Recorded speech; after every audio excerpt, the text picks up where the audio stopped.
My name is Carl Harkrader, and I'm the director of the Interfaith Leadership Institute here at IFYC. And I can think of no two people that are more exemplars of what leadership looks like in a diverse world than our two panelists today. I have the honor of introducing one of those panelists, and that's Dr. Antonio Flores. I will turn it over to him in just a second after this introduction. So Dr. Antonio Flores has served as president and CEO of the Hispanic Association of Colleges and Universities, known as HACU, for over 20 years. He has been a leading voice of Hispanic serving institutions, and his advocacy efforts have garnered over $4 billion in federal funding for HSIs.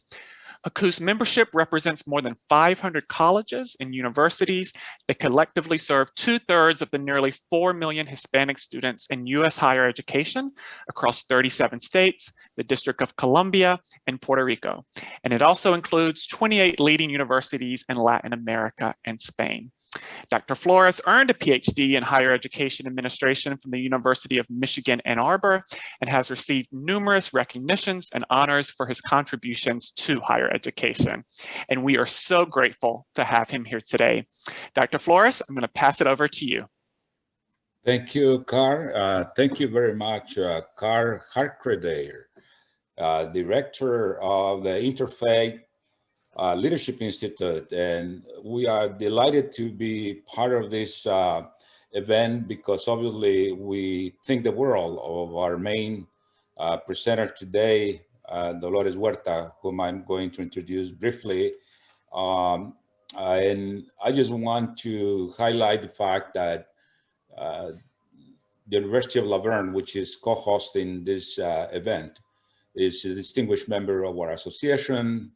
And of course, moving on to briefly just sharing some of my thoughts on Dolores Huerta's incredible life and contributions to society, that I want to highlight the fact that she graduated from two Hispanic serving institutions, San Joaquin Valley College, as well as the University of the Pacific. And we are just so proud of her many accomplishments, and being an alumna of our HSIs is just such an honor. Most of the world really knows that Dolores Huerta is an icon in our not only Latino community, but in our nation and beyond. She obviously is known for her tremendous leadership in the civil rights movement and the labor rights movement. And together with the legendary Cesar Chavez, she co-founded the United Farm Workers Union. She also more recently has created the Dolores Huerta Foundation. And she has received numerous recognitions from across the world, and in our country itself. She obviously has been the recipient of the award for the Eleanor Roosevelt Human Rights Award from President Clinton in 1998. And in 2012, she received from President Obama the Presidential Medal of Freedom, which is the highest civilian award in our nation. So Dolores needs no introduction. She's well known to all of us, and we are just thrilled that we're going to have an opportunity to have kind of a free-flowing conversation today about some of her life experiences centered around leadership. Because obviously we believe that in our times, leadership more than ever is needed to help heal so many wounds that our society is experiencing today. And I want to start, Dolores, by asking you, when you were first starting your work, what institutions, what communities and individuals influenced your leadership? And how did they sustain you when you face such tremendous challenges as you did? Well, that's an interesting question, because when you are doing work that is safe, you might say, then you get a lot of support. When you do work that is a little bit more progressive, and what some people might think is radical, then you don't get as much support. And it was really interesting. I'll give you two examples of that. When we both Cesar Chavez and myself came out of an organization called the Community Service Organization, which was a grassroots organization in California, and we had a chapter in Arizona. And we were able to pass some very, very progressive legislation, like having people who are legal immigrants to the United States be able to get public assistance. And that is very important because today we have millions of people that are able to get health care, for instance, even though they're not yet citizens, but they are legal residents of the United States. And that was one major piece of legislation that we passed. The other one was, being able to register voters door to door, which in some places like Texas, you still can't do that. I mean, what I should say is that they have to find a deputy registrar to register them. In other words, to make the registration easy, and also so that people could vote in the Spanish language, that they could get their driver's licenses in their own ethnic language. And those are very important pieces of legislation. Well, when we worked at CSO, all of the religious organizations supported us. But when we started the Farm Workers Union, it was a different story, okay? Mm-hmm. And there it was rather interesting because the first organizations that supported us were the Jewish organizations, and then the Protestant organizations. The last ones to come on board were the Catholics. But of course, once they did come on board, they were very, very helpful. But it was rather interesting to see not only that, but which organizations. There were organizations, Latino organizations, that did not support us when we started the Farm Workers Union. Because this is during the time of the Vietnam War. Some of the Latino organizations had been started by veterans like LULAC and the GI Forum, and they did not support the Farm Workers Union when we first started. They came on board also later on, like the Catholic Church did, but at the beginning they were reluctant. Yeah, that's interesting.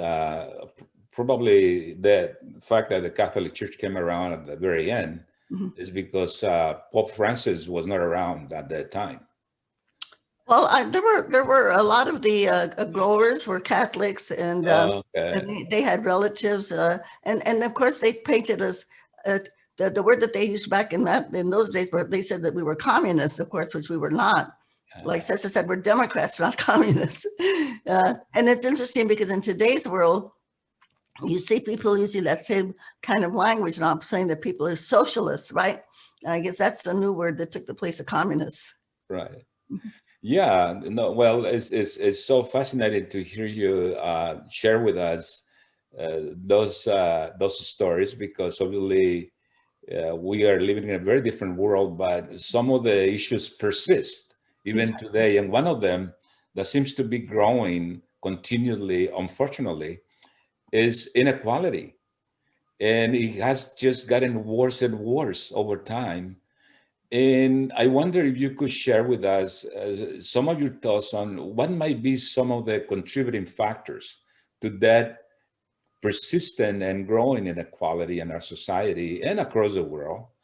And what are some of the things that we could do to close all those huge gaps in socioeconomic conditions in our society?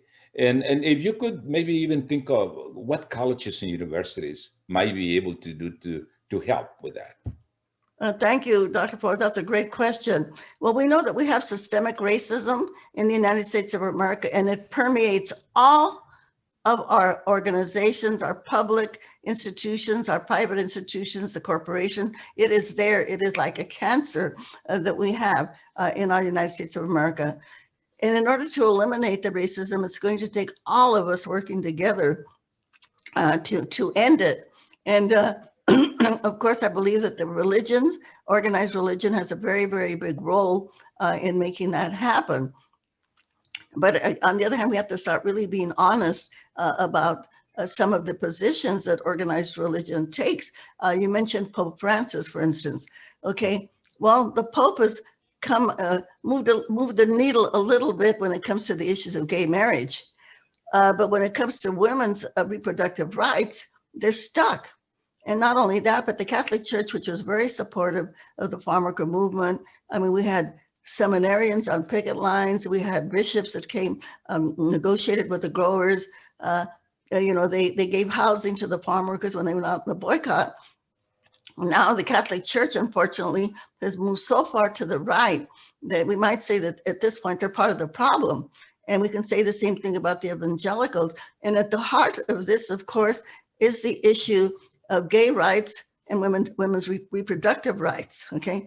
So it's gonna take, I think, all of the young people that are on this webinar today to keep working to make sure that the religious institutions change on that. And again, when it comes to the issue of women's rights, it's again, you have the Episcopalians, the Methodists, the Jewish religions that have, they have women priests, they have women bishops as bishop, and yet the Catholic Church is still stuck, you might say, in the century before the last century, in not extending any of these rights to women. But the one thing that I think that we can do, number one, we have to call upon all of the organizations, as I said, public, private, corporation, that they have to start doing something to end the racism in our society. And when we think about how did we grow neo-Nazis like the Proud Boys and these organizations that stormed the Capitol of the United States, we've got to come back to our education system in the United States. And we've got to start teaching people the real history of the United States. They call it the Howard Zinn history of the United States of America. Reminding people that this country was a brown country and that the real immigrants to the United States are the people that came from Europe. Because we, the Latinos, are the natives to the continent. And I like to say to people, Google a map of the United States before 1848. And it's a shocker when you look at that map, because a third of the United States was Mexico. So when they say to us Mexican Americans, go back where you came from, we have to say, no, we are where we came from. We are the indigenous people of this continent. The other thing, when it comes to skin color, racism because of the color of one's skin, that is such a ridiculous notion. And people have to understand that racism was constructed to try to justify slavery, having people work for nothing, basically. Mm-hmm. And that's exactly what it is. And that, of course, applies to not only Black people, brown people, Asian people, the immigrants that came to this country, that built the country, literally.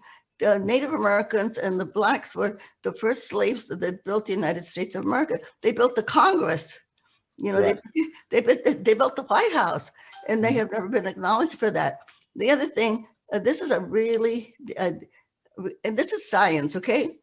That the fact that we are only one human race. We don't have a lot of different races. We have a lot of different nationalities and cultures, but we only have one human race, and our human race came from Africa. Right. And so we have to remember that. So all of us are Africans of different shades and colors. Mm-hmm. We are Homo sapiens. And how did we survive on this planet? We survived by protecting each other, taking care of each other, sharing what we had, because we were the weakest of the animals, you might say, of the primates, and yet we survived, and we survived by taking care of each other. So we have to go back to education and start teaching ethnic studies, starting from kindergarten, because we know that children are not born racist. This is what they inherit from their parents or from the culture that they live in. And so we have to change that. But this is something that we can do immediately. Start teaching ethnic studies right from kindergarten. And so we can say to all of those neo-Nazis out there and those white supremacists, get over it. You're Africans, okay? Get over it already. Yeah, so you put it out so well that obviously that leads us to the question of the fact that we are probably one of the most diverse nations in the world in terms of, as you said, differences of color, differences of ethnicity, national origin, and so forth. And yet we experience some of the worst cases of racism. So that means that diversity is not embraced by some of our people in the US, some of especially those racist organizations and so forth. And the worst example that we saw obviously happened just last month on January 6th, when the riot at the Capitol happened, and all of those terrible violent incidents occurred.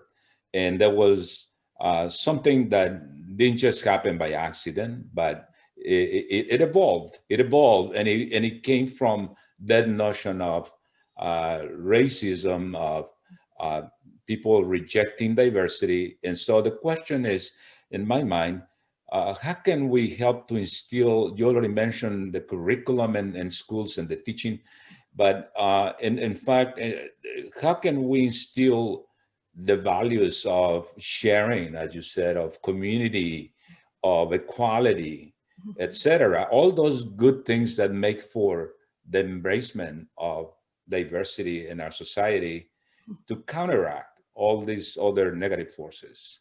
Well, there was a great civil rights leader. He's still alive.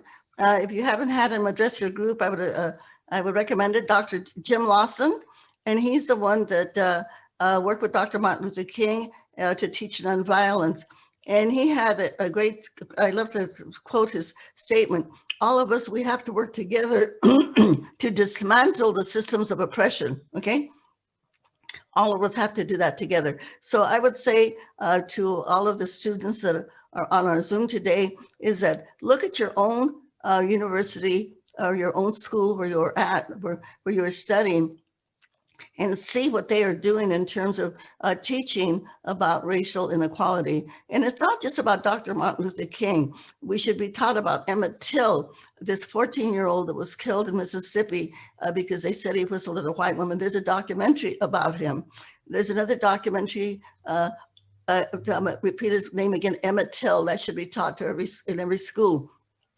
There's another good documentary called Foreigners in Their Own Lands, which talks about the way that a third of the United States, which is Mexico, was taken from Mexico in a very violent way by the United States of America.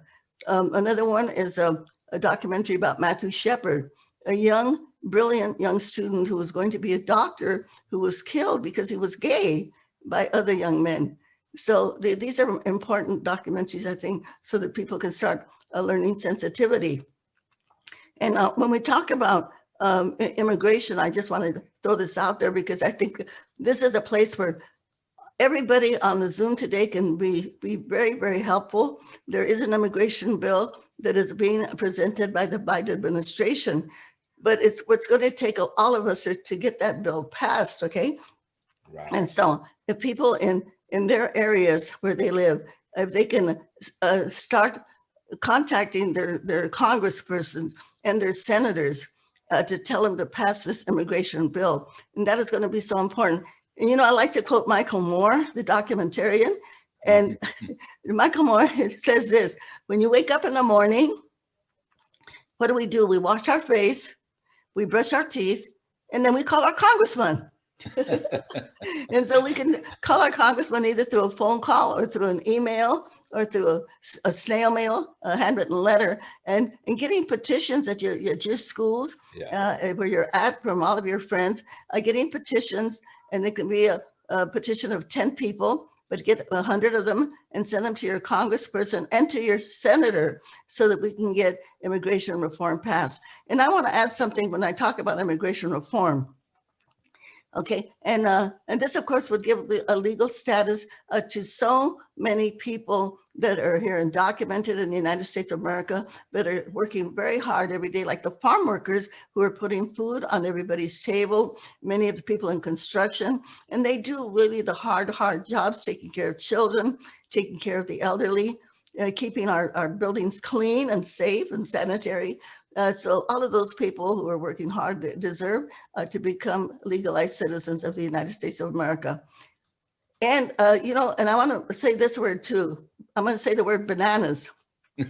So I know you're thinking, what, are we bananas or what? No, the reason I'm saying bananas is because when we think of all of the bananas that we eat every single day in the United States, the money that we spend for bananas, it does not go to the people in Guatemala. Right. Or Honduras, the places where these refugees are coming to our border. Mm-hmm. That money goes to Dole Banana, Chiquita Banana, American banana companies. And so this is one of the things that we have to do, is to get good people to represent us in Congress and say this is unfair.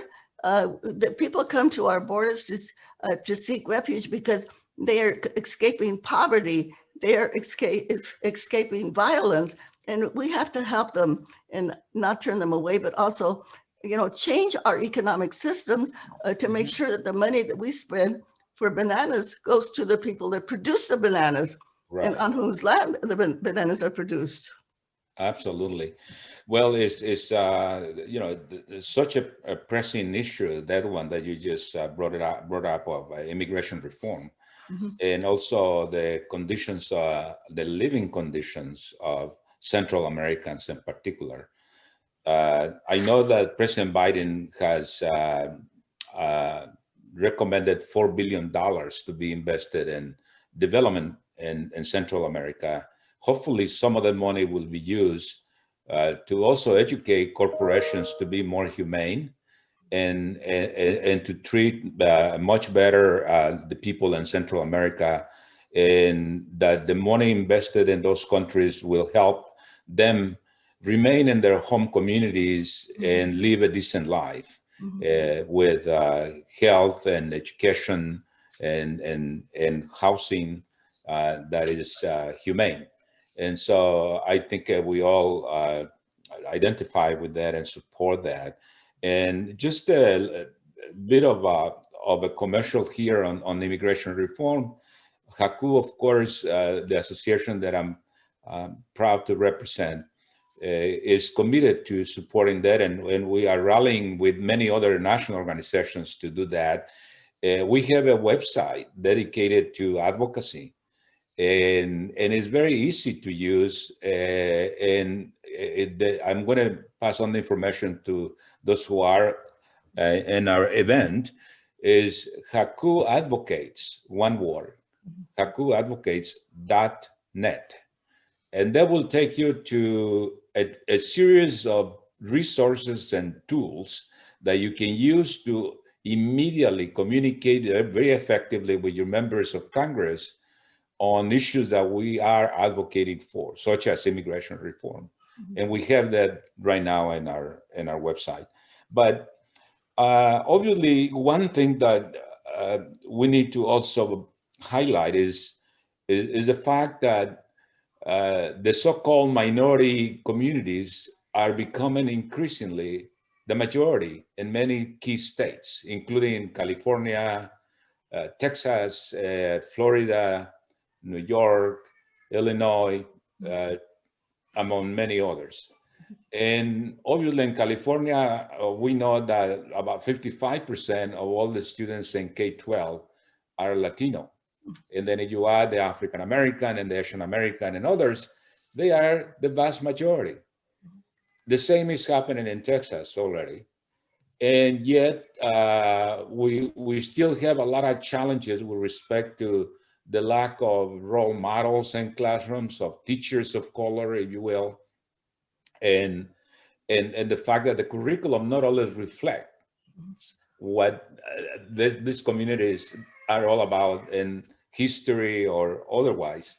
And so we need to have new leaders emerge from our communities that are able to tackle those issues, but also become leaders for everyone, because they are going to be in positions of leadership that are going to impact on obviously Latinos and Latinas, but also the rest of society. And so we want to make sure that they are empowered and with a great education and so forth. But one thing that you really personify in my mind with respect to leadership is your sense, your very keen sense of service. And to me, that's a key element of future generations leadership, so that they don't become engrossed on their own self personal development, but they think of themselves as servant leaders. And so what can you tell us about this? And you have lived that so much. Well, you touched on a very important issue. The Dolores Huerta Foundation, well, we actually do exactly what you're talking about. We organize people at the grassroots level. We do house meetings right now. Of course, with the pandemic, we haven't been able to do meetings in person, but we do meetings on Zoom. And what we do is that we create what we call grassroots leadership, people that take on their own communities. And we have had many successes in infrastructure. People have been able to get swimming pools, sidewalks, streets, street lights, a gymnasium, a state-of-the-art gymnasium built for the middle school, neighborhood parks, getting streets paved that were not paved, et cetera, in some of these really poor neighborhoods. But the main thing is that then they go on and they themselves go on to become elected.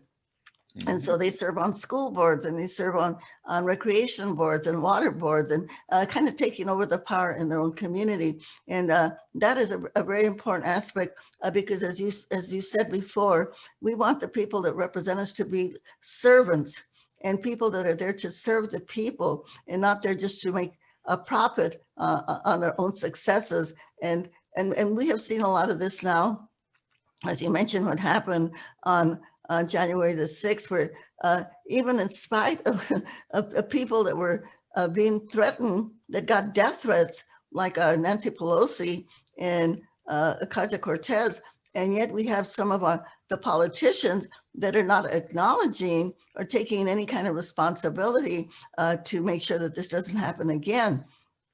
And so this is very important. And there is a bill in the Congress, another important measure. It's HR 1, number 1. And this bill is going to improve our voting systems, for one.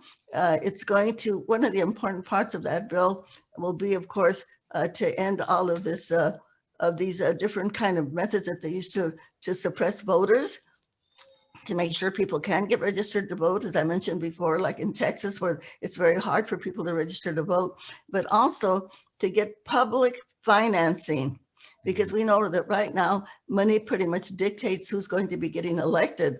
But this would start saying that we can start making sure that we have, that the public, that we are the ones that can donate to people through our tax systems, and so that the millionaires are not the ones that are getting elected, and the ones that don't really care about poor people. So I would like you to put that HR 1 Absolutely. also on the top of your agenda, so that we can make sure that we start electing. Many of you that are on the Zoom are the ones that are going to, and I encourage you to run for your local school board to get started.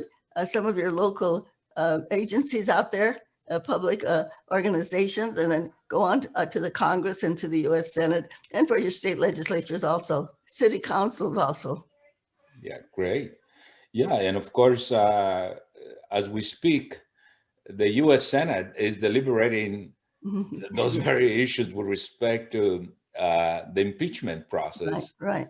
And it's so surreal that all of this that we are going through is happening at the same time that our nation and the world are suffering a tremendous pandemic that we all face, and that has killed so many. and it has made unhealthy so many, and particularly in our case, in our country, African Americans and Latinos and Latinas, and because obviously it has to do a lot with socioeconomic conditions, inequality, and that's at the root of the problem in public health too. And uh, so we have a growing number of Latino leaders in Congress as well, and Latinas who are joining the ranks of U.S. representatives and senators. And what would you say to them as to how they can be more impactful in promoting the kinds of legislative initiatives that will do justice to people who are suffering so much? Mhm. Well, I think that they need to take more leadership. We know that some of the initiatives that people were marching for, and that especially young people that are really taking the lead. And I want to say this to all the young people out there. All of the great movements in our country have always been led by young people. You know, the civil rights movement, the gay rights movement, the environmental movement, you know, it's always been led by young people. So you are, you know, a lot of young people would say to me, gee, I'm so sorry I missed the 60s. And I tell them, well, you know what? We're back in steroids, okay? The 60s are back in steroids. Yeah. And now the young people have so many more devices that can help us with their cell phones, and they're, you know, they're able to get all the social platforms to spread their message. So this is, yeah, this is a time that we can make it happen. And Dr. Flores, you mentioned a little while ago about the sharing. And basically, this is what we're talking about. We're talking about sharing the resources of the United States of America. It is not right that you have 10% of the wealthy families like Walmart, like the wealthy families, 10% of the wealthy families and the rich corporation own 90% of the wealth in the United States of America. How did that happen?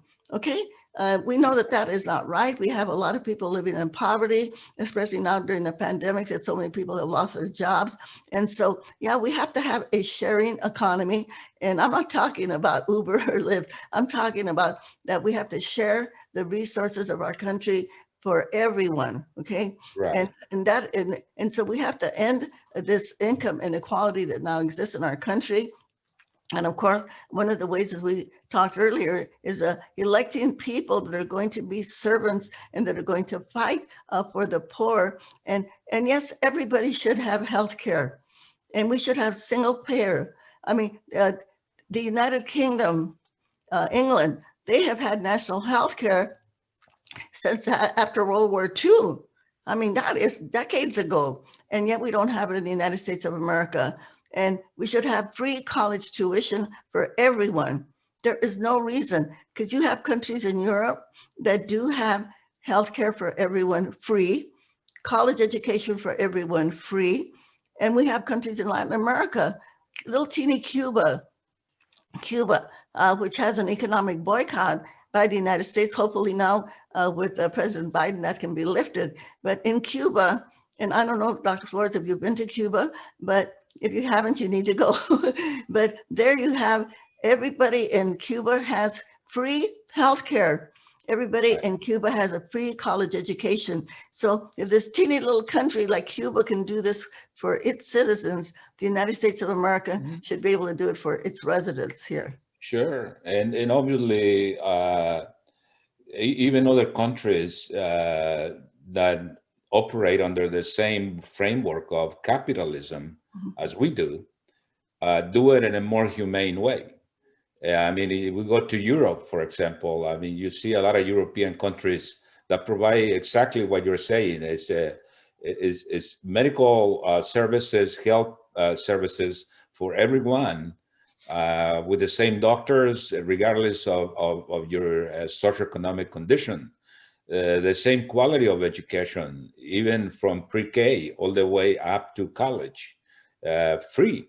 And it's not free in the sense that no one is paying for it. Society is paying for it. They all contribute with their taxes, but they are applied to the improvement of life for everyone. And that is something that even without thinking just of a country that is so small as Cuba, but countries like France, countries like Denmark, countries like Sweden, and so forth and so on, they have a much more equitable set of conditions, even though they still have inequality, but not to the degree that we do, not to the extent that we do. I happen to be part, just recently became part of a national coalition that is called the Coalition for Inclusive Capitalism. And the whole thrust of that group is precisely to find new ways of providing better wages for those workers that are at the bottom of the barrel right now. Those who work in agriculture, those who work in service industry, those who work in jobs that are paid very little and no good benefits, and that has to change. And even the corporate model has to be inclusive of the workers, so that they should have revenue sharing with the workers, and the workers actually could own the corporation, not just a few. And of course, you reminded me when you said of how important it is, the funding of the political process, of that infamous case of Citizens United that the Supreme Court legalized, for all intents and purposes, the corporate funding of politicians without even having to disclose who gave them the money or how much. And so that creates obviously a real problem for our country, because money talks. And so that is something that has to be corrected. And as you said, maybe R1 would be the way to go, the resolution that is now in the House. And so, let's, if you could just reflect a little more about what we are going through here. Not since the Civil War, our country had been as divided as it is today. And the manifestations of racism have become so extreme. I mean, how can you explain that a young man from the Dallas area drove all the way to El Paso to kill 23 Mexican Americans just because he thought they were Mexican Americans, and actually came to do that, and thought that they were invading, in quotes, the country, because he learned from someone that was the case. And of course, the number of examples of that type of extreme racism is scary, to say the least, because obviously we have children, we have grandchildren, and we want them to be safe, and we want them to be healthy, and we want them to be good citizens. And when you have all of these contradictory events, and obviously that culminated on January the 6th with what we know has been one of the worst events in the history of this country, how should a nation go forward and heal all those wounds and try to become truly the United States of America? Not that this United States of America, which we are now. Well, Dr. Martin Luther King Jr. said that racism is an illness, it's a sickness. And as you said, Dr. Flores, it's something that people have to be healed. And we know that all of that hatred against people of color comes from ignorance. And that's why I said before, and we can add to that the whole issues of mass incarceration, the killing of Black and brown people by police, by the way, which is still continuing. You know, hundreds of people, Black and brown people, are killed by law enforcement. And of course, many are incarcerated. Incarcerated and sentenced, you know, so we have to fight the whole police reform movement is a very important movement that we also, all of us have to get involved in, because the police have definitely gotten too much power in our country right now. And policing comes, and I think a lot of people know this now, comes from slavery, because the first police were the ones that were trying, that were, they were entitled to go out there and catch the runaway slaves. And so we have to, I think we should not be afraid to criticize and to step up and say, this needs to be changed. We've got to get police out of our schools.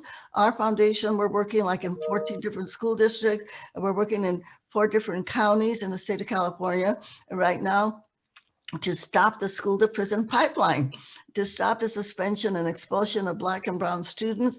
We filed a lawsuit against our current high school district here in Bakersfield, which by the way is Kevin McCarthy's district, and demanding that they end the implicit bias. We won our lawsuit. There's still a lot of work to do though, because our current high school district has not done everything that they're supposed to do to end the discrimination and racism against Black and brown students. So this is a big, big job, but this is one that all of us need to participate in making the change. And I just want to throw something here that we really didn't talk about, and that is labor unions, okay? Labor unions are the ones that have risen the wages of people in our country and got protections for workers like us, for the farm workers in California, who, by the way, were not even given toilets by the growers, you know, and we had 5 martyrs, 5 people that were killed in the farm worker movement just to try to get toilets, unemployment insurance, rest periods, the right to organize, you know. So these are all very, very big struggles, and labor unions have pretty much been diminished. And I want to say to all the students out there, don't be afraid to question.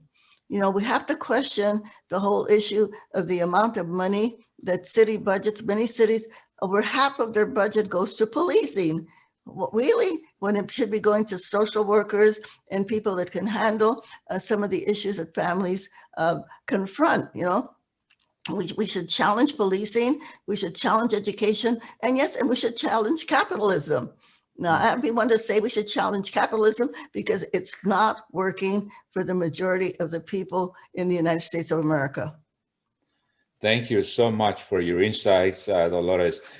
We have learned just so much in this last 45 minutes that we've been having this conversation, that we're so grateful to you, and I particularly feel just totally honored and gratified to be part of this conversation. I want to thank Cara again for inviting me, and at this point, I think it would be a good idea to allow our audience to ask questions, and I think he and other people who work with him are going to help us with that. And I do. Thank you, Dr. Flores, and thank you, Dolores. This has already been a great conversation. And we do have a lot of great audience questions, and I'd love to get right to them if that's okay with both of you. We have one question that I'll start off with that's for Dolores. One of our participants is wondering, what has influenced your personal worldview, whether that be religion, spirituality, philosophy? Are there any thinkers or religious leaders that have influenced you, especially as a young person when you were coming up yourself? Well, I was born in the state of New Mexico, and many people there are devotees of St. Francis of Assisi and St. Francis Xavier. And so that was kind of the religious philosophy that was given to us as children. Number one, that you have to be of service to others.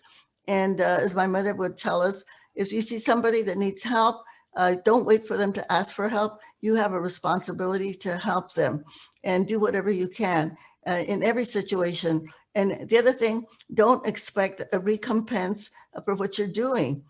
Because if you do accept gratification or a reward, you are taking away the grace of God from that act that you did to help people.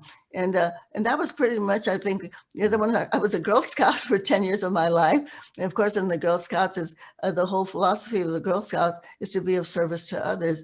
And then meeting my mentor, Fred Ross Sr., who actually taught us that the people have power, that every single person has the power to make the world a better place. And then, of course, I think the teachings of Gandhi have been very important. The whole idea of nonviolence, I think, is very important. And I do want to stress that to all of the young people out here, that we can change everything, but we don't have to use violence to do it, because nonviolence is a very, very spiritual force. And as Gandhi and the Indians call it ahisma, okay? This is a very strong spiritual force. You really can't see it physically, but it does manifest itself physically, because when you see that you can make changes and you don't have to use violence to make those changes. Thank you. That's wonderful. That's a great reading list for us too. A lot of the folks that you mentioned have been great writers as well. So I want to check many of them out after this. Another question for both of you, actually, and I think this is from Victoria. She asked, let me pull it up here. When you felt exhausted in your fights for social justice or in your work, what did you do and what did you find that rejuvenated you? That's actually a theme that we've heard from a lot of our students, especially. You know, it's an exhausting time right now. They're really committed to a cause, but also want to think about self-care or self-preservation. So when either of you are tired or have faced a challenge, where do you go for rejuvenation or for solace? Well, I find that one of the things that we have to do is remember that the fight for social justice, as they say, is not a sprint, okay? It's a marathon. And we're not going to be able to win every skirmish at the time, and we're going to lose some. But don't get disheartened when you have a setback. Just remember that we are learning along that path for social justice, that we are learning, and we learn from our mistakes, because they are our best teachers.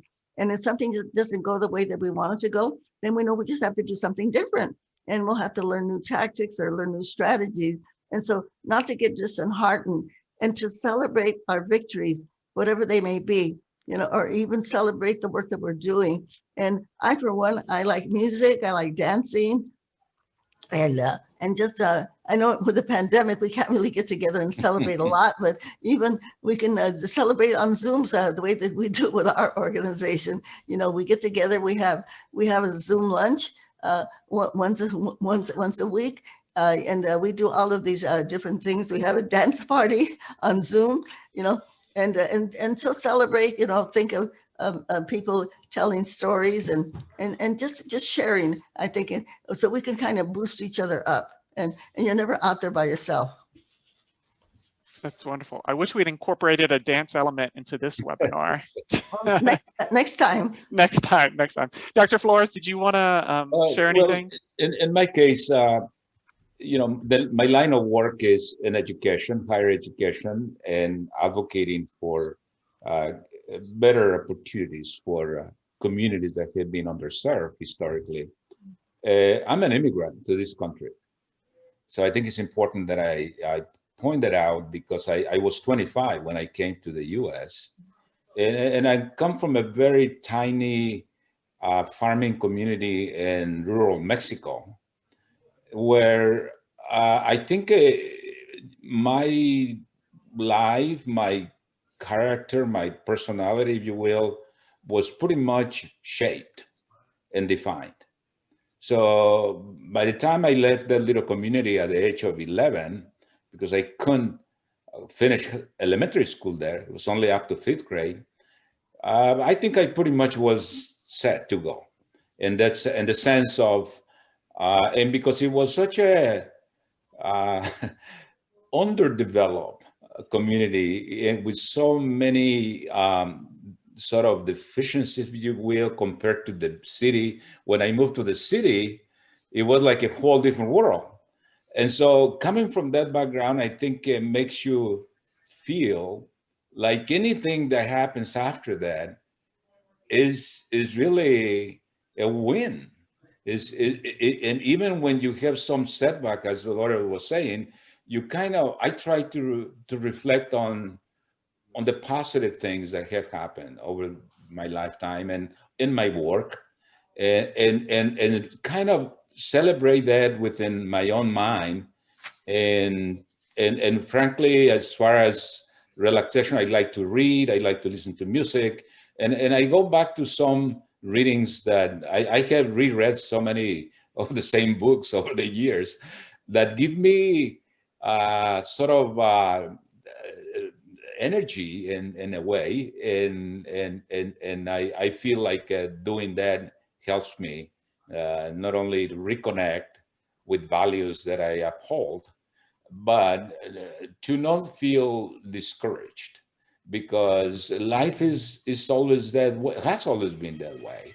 You know, it has its ups and downs, and you just have to regroup when you have a down, and move on to the next up. and it's just the way it is. And I could, for instance, I have been here 20 years with more than 20 years with HACU, and it was a tiny organization, and our community was way behind. I mean, can you imagine 20 years ago, the dropout rate among Latinos was about 50%. In some cases was higher. Today, in K-12, the dropout rate is less than 10% for our community. And then in college, we are about, the admission rate of Latinos is comparable to that of non-Hispanic whites. Where we have a challenge is on graduating them at the same rate and getting them up to the graduate levels, particularly, and we're working on that. So everything that I see going, I mean, back to those last 20 years is like incredibly rewarding for me. And so any temporary defeat, if you will, is not a big deal. We can live through that and regroup. And I think a lot of times you have to also share what you are feeling about whatever situation, not only with your family, which is, you know, the most immediate way to do it, but with your co-workers, with your colleagues and friends, because they are a source of support for you and vice versa.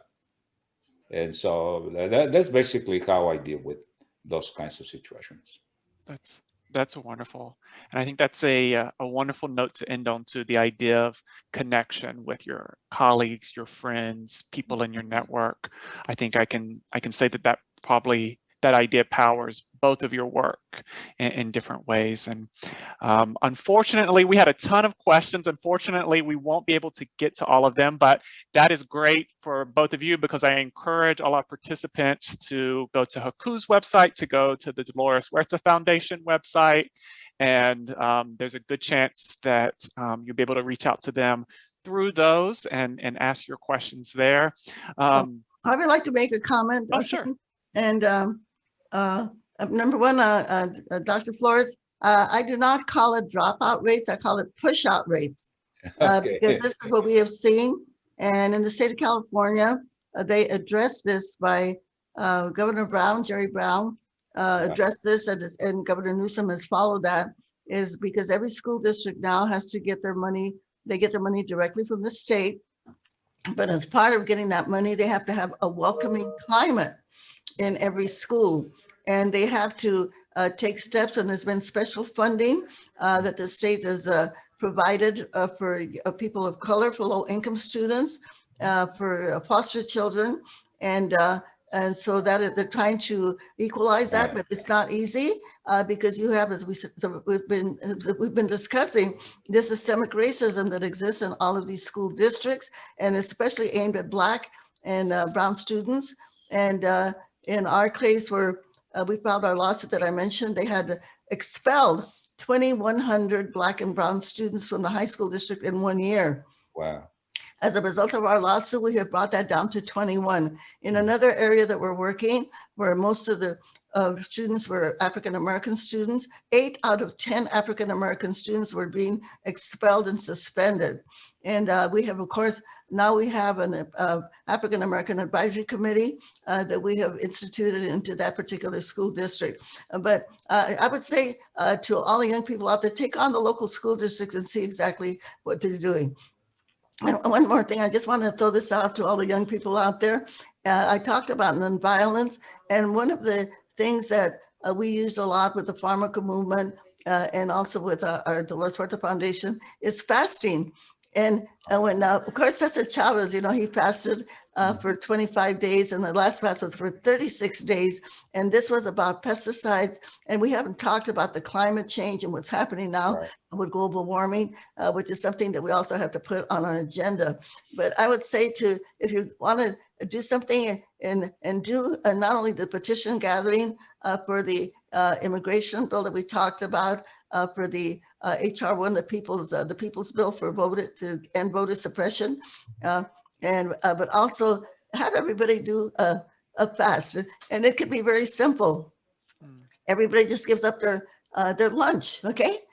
Just give up just one meal a day, and what you would have spent on lunch, you can send it to an organization that you support, whether it be the climate change, Greta's group, the Parkland, Florida kids, the Black Lives Matter movement, the Pharmaca movement, our community organizing effort. But this is a really simple way to get people engaged and kind of put the whole practice, the whole system of nonviolence, put it into practice, not just talking about it.